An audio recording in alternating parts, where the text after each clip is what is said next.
of human rights and civil rights should be completely denounced, but more importantly, the world organizations, including the United Nations, should immediately denounce this behavior, and Iraq should pay a penalty in the World Forum for the treatment not only of those in Camp Ashraf, but in many citizens of their own who are in diverse backgrounds. So I thank you for holding this hearing, Mr. Chairman. It is frustrating to come back time after time with continuous violence and no response by Iraq. And I hope if the ambassador of Iraq, I don't see that person as a witness on this august body, but if the ambassador of Iraq can hear my voice, he needs to come to Congress. He owes this Congress an apology. He needs and owes this country an explanation as to why he is, in essence, violating the civil rights of a minority group in his country when we fought and shed blood so that Iraqis might live free.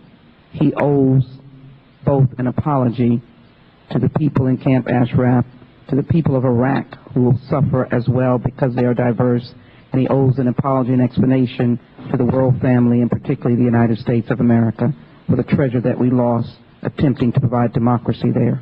I yield back, Mr. Chairman. Thank you, gentlemen, for a 5-minute time limit on each of your comments. So if you want to go longer than that, you can submit it to the record. So first, Judge McCuskey. Thank you.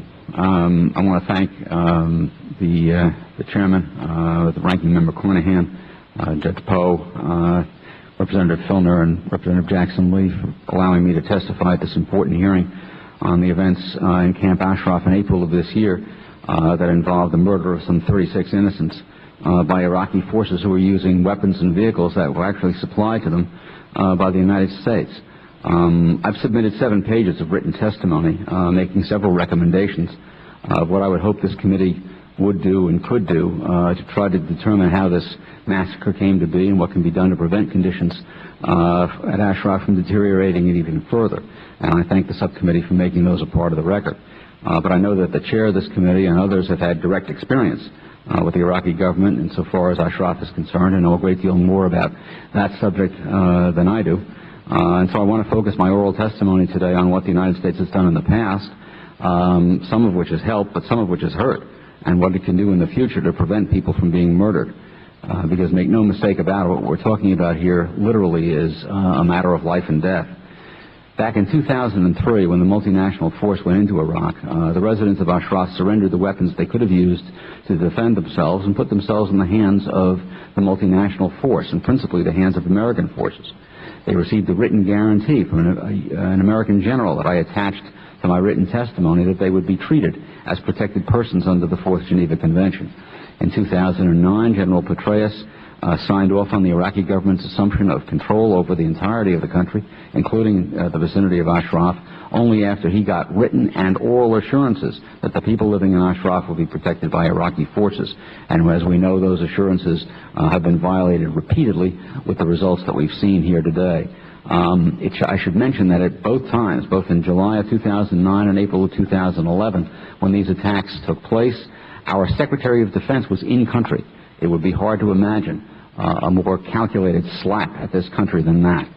And when you think about the terrible price that we've paid to liberate Iraq, the lengths to which we've gone to oppose the Iranian government, when you think of the opposition to the Iranian government in the Gulf and elsewhere, and the strategic defeat that Iran suffered when it overreached in Bahrain, you wonder what has made Iran and Iraq so bold as to act in this way. Well, I would suggest to you that what enables them and what emboldens them is, as the chairman suggested, that the United States, and in particular the State Department, has kept the MEK on a list of foreign terrorist organizations, something the European Union and the UK have long since stopped doing, and thereby legitimized the behavior of both Iraq and Iran. The State Department seems infected with the idea that it must not do anything that might displease the Iranians, even when doing so, in fact, would give the United States more leverage against the Iranians, not less. The MEK, as many of you know, went to court to get this unjustified designation removed.